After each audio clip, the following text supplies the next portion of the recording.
Hello दोस्तों, good morning. आज हम एल्गी के बारे में डिस्कस करेंगे।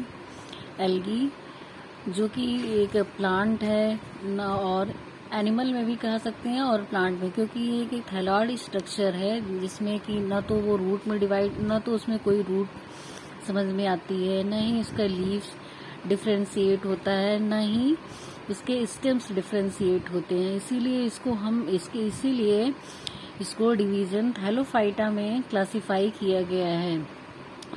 एल्गी के अलावा थैलोफाइटा में फंजाई को भी प्लेस्ड किया गया है, क्योंकि फंजाई में भी सभी फंजाइयों में उसमें भी रूट, स्टेम और लीव्स जो में प्लांट्स जो है डिफ्रेंशिएट नहीं होता है। और जो एल्गी होती है, एल्गी में भी ऐसे एल्गी का भी जो थैलस है, इसको एल्गी की जो प्लांट बॉडी है उसको हम एक तरह से थैलस बोल सकते हैं, क्योंकि उसमें रूट, स्टेम और लीव्स में जो है प्लांट्स होता है, उसका जो स्ट्रक्चर है बॉडी का वो डिफ्रेंशिएट नहीं होता है। हम कहीं से भी नहीं पहचान सकते उसको कि वो रूट्स है या स्टेम है या फिर लीव्स है। नहीं, इसमें टिश्यू ग्रेड डिफ्रेंशिएशन होता है। एल्गी में अल्टरनेशन ऑफ जनरेशन भी पाया जाता है। एल्गी अल्टरनेशन ऑफ जनरेशन कह सकते हैं, जैसे कि हम डिप्लॉयड स्ट्रक्चर है, फिर हप्लॉयड स्ट्रक्चर है, हप्लॉयड के बाद डिप्लॉयड आता है, डिप्लॉयड के बाद ट्रिप्लॉयड आता है, एक दूसरे के ऊपर इंडिपेंडेंट होते हैं। स्पोरोफाइट, जिसको हम कभी कभी स्पोरोफाइट्स या गैमेटोफाइट बोलते हैं। और एल्गी जो है यूनिवर्सल होता है। इसकी जो अकरेंस होती है, जो इसकी सर्वाइवल है, वो सॉइल में भी होती है, वाटर में भी होती है, 80 डिग्री तक भी होती है, 80 डिग्री सेंटीग्रेड ऑफ वाटर भी होती है, जहाँ पे एक्सट्रीम हॉट कंडीशन होती है झरनों की, कहीं कहीं वहाँ भी सरवाइव कर लेते हैं एल्गी, क्योंकि इनकी बॉडी का स्ट्रक्चर ही ऐसे होता है। एल्गी जो टेरेस्ट्रियल भी होते हैं, मतलब सॉइल सरफेस में पाए जाते हैं और अंडर सॉइल सरफेस पे भी पाए जाते हैं और अंडर सॉइल सरफेस में भी पाए जाते हैं। और इसके और अनयूजुअल हैबिट्स भी हैं। इसके बारे में हम आगे डिस्कस करेंगे। इस यहाँ पे हम एक्वेटिक एल्गी देखते हैं। एक्वेटिक एल्गी वो एल्गी हैं जो वाटर में पाए जाते हैं, जो जिनका कंडीशन जो है वो वाटर होता है। इनका जनरेशन, इनकी अल्टरनेशन ऑफ जनरेशन, इनका रिप्रोडक्शन, इनकी सर्वाइवल, इनका एग्जिस्टेंस सभी क्या होता है, वाटर में होता है। एक्वेटिक एल्गी दो प्रकार के होते हैं, एक तो फ्रेश वाटर में पाए जाते हैं, एक मैराइन एल्गी होती है जो कि सलाइन वाटर में पाए जाते हैं। फ्रेश वाटर एल्गी मतलब रनिंग वाटर, जिसमें कि जैसे कि पॉन्ड्स हैं, हमारे रिवर सिस्टम्स हैं और झीलें हैं हमारी, उसमें इसे हम फ्रेश वाटर कहते हैं, यहाँ पे पाए जाते हैं। और सैलाइन एल्गी जैसे कि हमारे सैलाइन एल्गी मरीन इकोसिस्टम्स, जैसे कि समुद्र में। कुछ एल्गी जैसे कि फ्रेश वाटर एल्गी की फॉर्म्स हैं क्लैडोफोरा, ओएडोगोनियम, यूलोथ्रिक्स एंड कैरा। ये कहाँ पे पाए जाते हैं, हमारे फ्रेश वाटर फॉर्म्स है एल्गी के। ये हमारे फ्रेश वाटर फॉर्म्स है एल्गी के। और कुछ मैराइन फॉर्म्स हैं।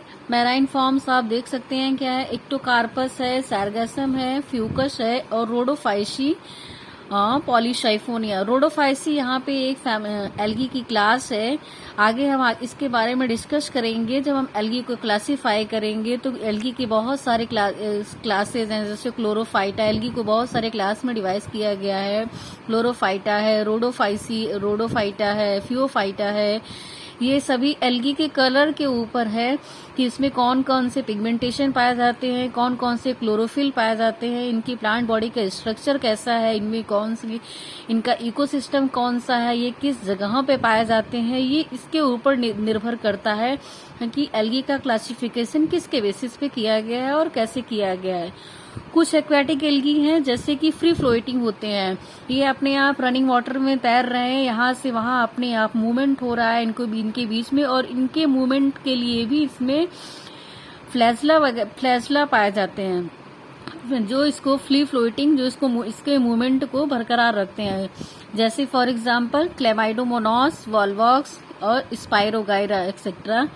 और कुछ एल्गी हैं जो फ्री फ्लोटिंग नहीं होती बल्कि एक जगह पर स्थिर रहते हैं, और इनको स्थिर रहने के लिए इसमें एक अटैचमेंट डिस्क होता है, जो चिपकाता है, जैसे कि हम किसी चीज को चिपका के रखते हैं तो वो एक ही जगह पर स्थिर रहता है, वो उसको चिपकाना वो उसके लिए होल्ड फास्ट का काम करता है। एक अटैचमेंट डिस्क होता है जिसे हम एल्गी में होल्ड फास्ट कहते हैं।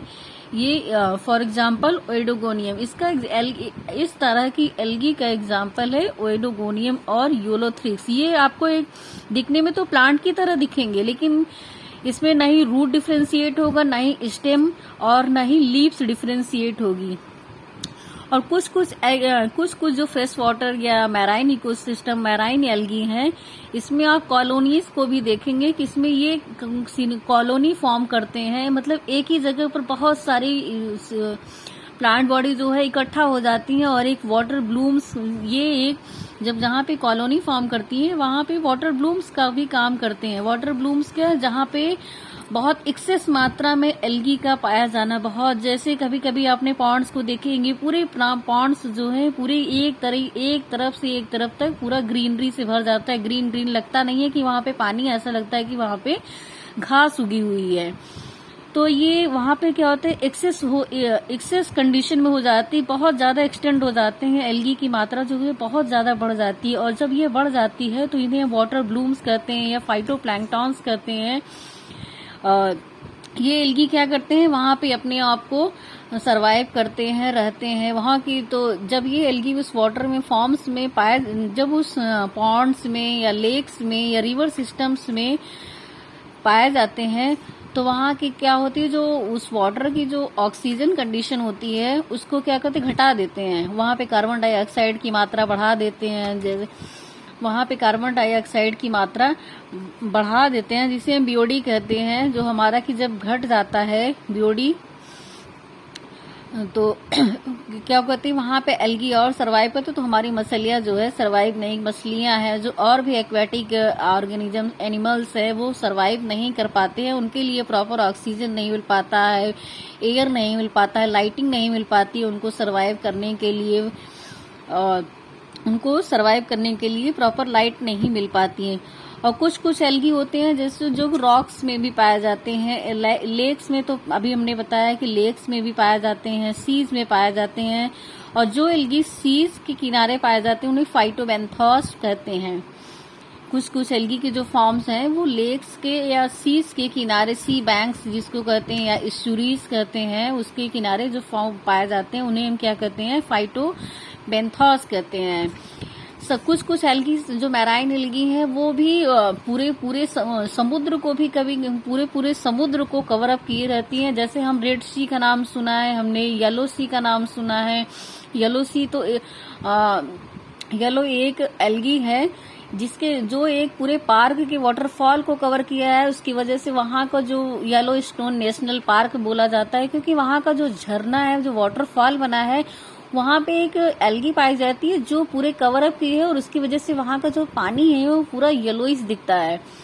तो इसीलिए उस पार्क का नाम ही येलो स्टोन नेशनल पार्क रखा गया है। इसके बारे में हम और भी आगे डिस्कस करेंगे, पहले हम आगे चलते हैं। टेरिस्ट्रियल एल्गी देखते हैं। टेरिस्ट्रियल एल्गी क्या होती है, ऐसी एल्गी होती है जो कि सॉइल सरफेस में या अंडर सॉइल सरफेस में पाई जाती है, सॉइल सरफेस या अंडर सॉइल सरफेस पाई जाती है, या रॉक्स में भी पाई जाती है, लॉजेस में भी पाई जाती हैं। और कुछ इस एल्गी के फॉर्म्स क्या है, Vaucheria, Botrydium, Fritschiella and Euglena which are found in the surface of soils are known as saprophytes. जो एल्गी सरफेस ऑफ सॉइल्स में पाए जाते हैं उन्हें हम क्या कहते हैं, सैपोफाइट्स कहते हैं, उन्हें हम सैपोफाइट्स कहते हैं। इसमें कुछ ब्लू ग्रीन एल्गी भी होते हैं, कुछ ब्राउन एल्गी भी ब्राउन एल्गी तो सिर्फ मैराइन इकोसिस्टम में ही पाए जाते हैं। ज्यादातर इसमें ब्लू ग्रीन एल्गी होते हैं जो सॉयल सरफेस या अंडर सॉयल सरफेस पे पाए जाते हैं।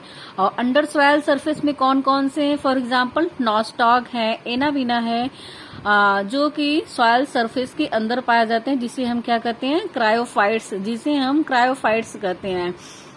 नॉस्टॉक और एनाविना हमारे एक तरीके से हमारे लिए मैन्योर का भी काम करते हैं, मतलब खाद का काम भी करते हैं। जैसे हम धान के खेतों में रोपाई करते हैं तो वहां पे ज्यादातर इनकी संख्या आपको वहां पे इनकी कंडीशन वहां पे देखने को मिलेगी, क्योंकि वहां पे बहुत ही ज्यादा ग्रो करते हैं और हमारे प्लांट्स के लिए भी, हमारे एक तरीके से कह सकते हैं जो फूड पिरामिड है इनका धान के खेतों में, ये वहाँ पे एक सॉइल को रिच बनाते हैं, न्यूट्रिएंट रिच बनाते हैं, वहाँ पे नाइट्रोजन का फिक्सेशन करते हैं हमारे प्लांट्स के लिए, जो हमें प्लांट्स यूटिलाइज करते हैं और हमारे प्लांट्स से पोषक पाते हैं और अपनी कंडीशन को बरकरार रखते हैं। और ज्यादातर ये भी वाटर में भी पाए जाते हैं, क्योंकि इनके लिए भी इनकी एक तरीके से कह सकते हैं रिप्रोडक्शन के लिए, इनकी जनसंख्या को बढ़ाने के लिए वाटर का मूवमेंट भी, वाटर तो बहुत ही